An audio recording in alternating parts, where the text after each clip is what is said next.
Ritmo da Red Bull, Ferrari voltando, Aston Martin com problema, Mercedes vai priorizar Hamilton. Vamos falar sobre tudo isso e mais um pouco agora. Olá amigo do Ressaca Fórmula 1, seja bem-vindo a mais um vídeo. Eu sou Matheus Pucci. Vamos ao nosso vídeo respondendo aos membros do canal. Vocês deixaram perguntas tanto no YouTube quanto também no Discord. E eu vou começar respondendo por blocos, que eu acho muito mais fácil. Primeiro bloco, então, Red Bull. Tem muitas perguntas da Red Bull. Vamos lá, então. O Petrov está perguntando aqui o seguinte. Ele coloca que a performance da Red Bull foi pífia, surpreendeu todo mundo. E ainda é uma incógnita saber exatamente o que aconteceu com esse carro da Red Bull. Ele e os amigos dele têm conversado se é realmente a diretiva técnica que afetou o carro.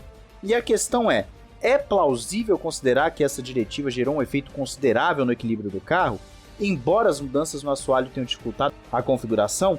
E se fato for o problema, o que podemos esperar até o fim da temporada? Então é uma pergunta que, na verdade, muita gente está fazendo. Inclusive, nós temos também, como vocês podem ver no YouTube, o Edson Torres está falando aqui, falando de Red Bull, será que foi uma corrida atípica ou realmente vai ficar para trás nas próximas corridas? Isso pode ser um indicativo que largaram esse campeonato de mão, já estão focados no próximo, e ainda agradeceu aqui, eu que agradeço você, Edson, por estar sempre aqui no canal. Tem também o Well Game, acredito que seja assim, falando que o ritmo do Max não foi tão ruim, ele chegou em quinto por detalhes da corrida que não saíram do jeito certo, ou seja, ele já vai para um outro lado. E o Arthur falando que, considerando o ritmo que o Verstappen teve no final da prova, tirando 17 segundos do Leclerc, e inclusive 4 segundos em uma única volta, podemos dizer que a estratégia foi errada e caso ele largasse de médios e fizesse a parada durante o safety car, como todo mundo, ele teria vencido? Ou o ritmo muito superior no final foi apenas uma diferença de pneu? Vale lembrar que no começo da corrida ele de pneus duros virava numa média muito próxima do pessoal de médios. Várias perguntas sobre a Red Bull, vamos responder agora então. Bom, é muito cedo, como tenho dito, para dizer que foi a diretiva. A gente vai ter que esperar os próximos grandes prêmios. É claro que a coincidência gera muito debate, só que a Red Bull havia avisado já há muito tempo que essa pista não seria boa para eles. E por que isso acontece? Pode ser por conta da diretiva, pode ser por uma característica do carro porque tem um entre-eixos maior do que o normal, maior do que o que a Red Bull está acostumada, então em traçados mais sinuosos como o de Singapura, você tende a ter uma perda de performance, você pode ter um combo aí que é o que eu mais acredito, é que foi um combo de fatores. O quê? O carro entre eixos, que é mais difícil de você ter um carro equilibrado para esse tipo de pista mais travada, o acerto do carro que eles não conseguiram achar, a janela ideal de temperatura, a troca de assoalho também, que trocaram 2 vezes, tudo isso ao meu entender influenciou, além da estratégia também não ter sido das melhores. Então já respondendo todo mundo de uma vez, a estratégia na verdade era muito boa caso tivesse um safety car após a parada do pessoal que estava de médios. Como foi antes, esse safety car atrapalhou totalmente a Red Bull. Se fosse depois, a Red Bull ia ter se dado muito bem, porque ela ia ficar na pista, ganhar a posição de todo mundo que parou no box, e depois ia ganhar um pit stop de graça com o safety car. Seria basicamente isso. Acredito eu que foi isso que eles apostaram. O ritmo da Red Bull, se você for pegar os períodos em que ela estava de cara pro vento, realmente foi muito forte. Só que tem um asterisco, que foi o que eu falei no vídeo anterior. Você tem um Carlos Sainz e um Charles Leclerc que seguraram o pelotão a corrida inteira. Eles não deixaram o pelotão correr por uma questão de estratégia. E por conta disso, a gente não sabe o quão rápidos estavam os rivais. Quão rápido estava uma Mercedes, uma McLaren, uma Ferrari, pilotando de cara pro vento no seu ritmo máximo. Então é difícil quantificar o quão rápido estava a Red Bull em comparação aos outros. A simulação de sexta foi muito boa, mas o carro que foi para o domingo tinha uma configuração totalmente diferente da sexta-feira, então não dá para dizer que seria a mesma coisa. Por isso, afirmo a vocês, tratem esse Grande Prêmio de Singapura como uma exceção à regra, até porque a própria Red Bull já falou que no simulador o carro para o Japão tá perfeitinho, redondinho, sendo que no simulador Singapura estava desse jeito que foi na corrida. Então se a correlação estava ruim no simulador, agora, pelo visto, vai estar boa para o próximo Grande Prêmio. Então não ache que vai acontecer frequentemente. Para tirar a dúvida, só esperando as próximas corridas mesmo, não tem como afirmar nada por agora. Indo para o segundo bloco, AlphaTauri e Aston Martin, o Gustavo Cruz pergunta: Somente com 3 corridas na temporada, o Liam Lawson ganhou mais pontos com a mesma carroça que o Tsunoda. Acha que vem algum movimento da Red Bull para 2024?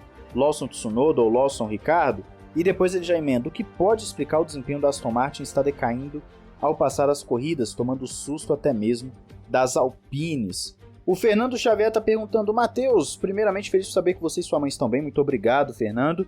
Sobre a corrida de hoje, gostaria de saber por que o carro da Aston Martin não foi consertado para o Drugovich correr. Não sei se havia tempo hábil, só fiquei sabendo que o Lance estava com muitas dores. Tem alguma notícia? Vamos falar sobre isso já já.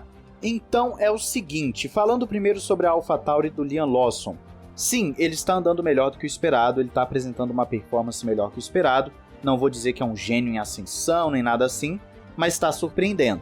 A corrida dele em Singapura, sendo a primeira vez que correu em Singapura, foi muito forte. Fez uma corrida solitária? Fez, mas teve ritmo.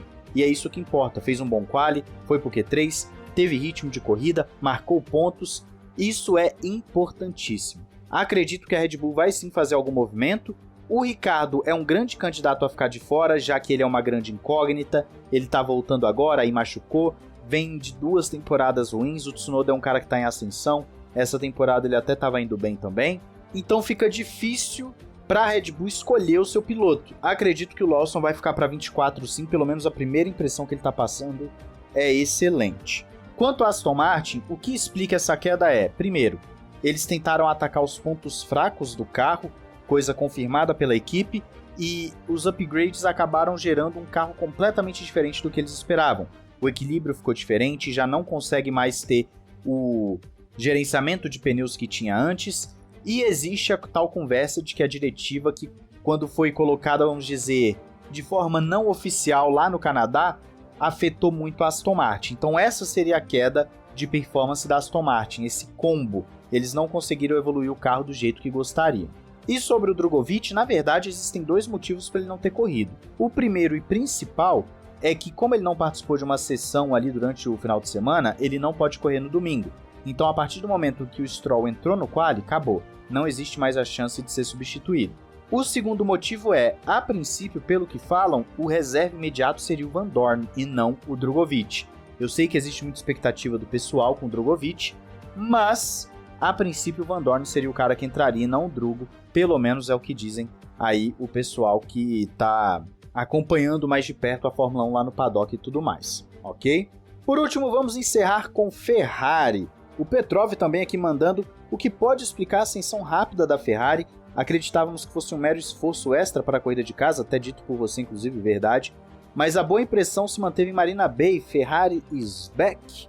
O Max Silva pergunta, primeiramente melhoras para sua coroa, espero que tenha corrido tudo bem. Foi sim, tudo bem, obrigado Max, valeu. E o Sainz andou demais, a Ferrari apostou no piloto errado? Afinal, vem sendo muito mais consistente.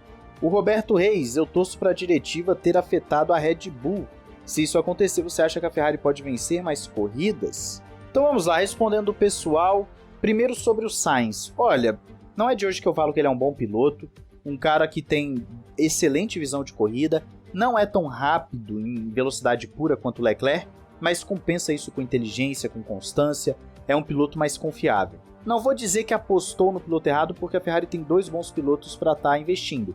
Eu acho que ela não pode cometer o erro de querer sempre ficar na asa do Leclerc, porque aí sim você vai ter um problema. Então o ideal é você ter uma Ferrari que aposte nos 2 pilotos, e aí quando chegar o momento de talvez estar brigando por um título, botar ali o cara que está mais próximo, mesmo que esse cara seja o Sainz.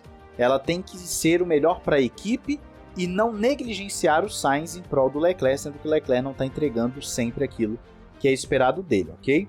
Já sobre a performance da Ferrari em si, eu também achava que era só um esforço para a Itália, mas o Frederic Vasseur falou antes da Itália, na verdade nesse período de férias aí, que eles estavam estudando mais o carro e não fariam grandes atualizações, mas iam apenas extrair o máximo desse pacote, até porque eles vão fazer outro carro para 2024, não vai ser uma continuação desse, não faria sentido colocar muito dinheiro nesse carro atual. E pelo visto tá dando certo o que ele falou, eles estão entendendo mais esse carro, esse pacote, e estão extraindo mais. Conseguiram resultados expressivos em corridas com características completamente diferentes. Isso é muito bom para a Ferrari, talvez dê uma luz do que fazer para 2024. e pode também, quem sabe, estar brigando mais ferrenhamente por pódios ou quem sabe vitórias nesse final de temporada. Então ela pode vencer sim, e o que explicaria esse pacote seria o entendimento do pacote e não necessariamente uma atualização milagrosa, alguma coisa que tenha afetado tanto assim a Ferrari. Vamos esperar as próximas provas para ter uma certeza. Acabei esquecendo de uma pergunta aqui, ó. Vamos lá, Luiz Henrique. O erro do Russell no final pode fazer a Mercedes priorizar Hamilton em busca do vice-campeonato? Isso se realmente a Red Bull ter sido afetada de alguma forma. Pérez vai perder terreno? Qual a sua opinião? Luiz, a Mercedes vai sempre olhar para o Hamilton com carinho porque ele é heptacampeão e ainda está entregando. Ele está fazendo uma temporada 2023 muito sólida dentro das possibilidades da Mercedes, entregando resultados. Às vezes tem um final de semana que não começa tão bem, mas termina bem, como foi o caso agora. Então o Russell ainda não é primeiro piloto, ele ainda não é o cara que a Mercedes vai apostar todas as fichas. O Hamilton ainda está entregando aquilo que se espera de um hepta. Por outro lado, esses erros também jogam muito contra o Russell. Como eu falei no vídeo, não sei se foi o último ou penúltimo, errar faz parte, porém, quando o cara quer ser campeão, quer estar entre os melhores e tal, você não pode cometer erro nesse tipo de pressão que ele estava. O Hamilton atrás dele, brigando ali por um segundo lugar, quem sabe até uma vitória se ele conseguisse fazer a ultrapassagem no Norris. É o tipo de coisa que não pode ficar se repetindo, senão ele vai ser só mais um dos caras que não chegaram aonde poderiam na Fórmula 1. E o Pérez vai perder terreno sim, ele tá já perdendo terreno com a Red Bull sendo afetada ou não. Você vê que ele não consegue fazer corridas de recuperação como o Verstappen, ele não consegue extrair tudo do carro, ele vai perder terreno, talvez em 2024 saia da equipe, mais provável que seja 25, mas pode acontecer em 24. Então o Pérez já está perdendo terreno, não é que ele vai, ele já está. E é aí que está o detalhe. Não deve demorar muito para a gente ter uma resposta sobre isso. Agradeço aos membros pelas perguntas, não esqueça você de ser um membro, a gente faz ali junto a corrida. Você pode participar aqui também, tem o nosso Fantasy dos membros que eu vou ver como é que tá o ciclo, quem tá vencendo esse ciclo, pra gente anunciar em breve, que vai levar uma miniatura pra casa. E não esqueça de se inscrever e ativar o sininho pra não perder nada, e também entrar na Instant Gaming pra estar adquirindo seus jogos, gift cards, mais barato ainda, e entrando pelo link do canal você ajuda a gente. Um grande abraço, valeu e falou!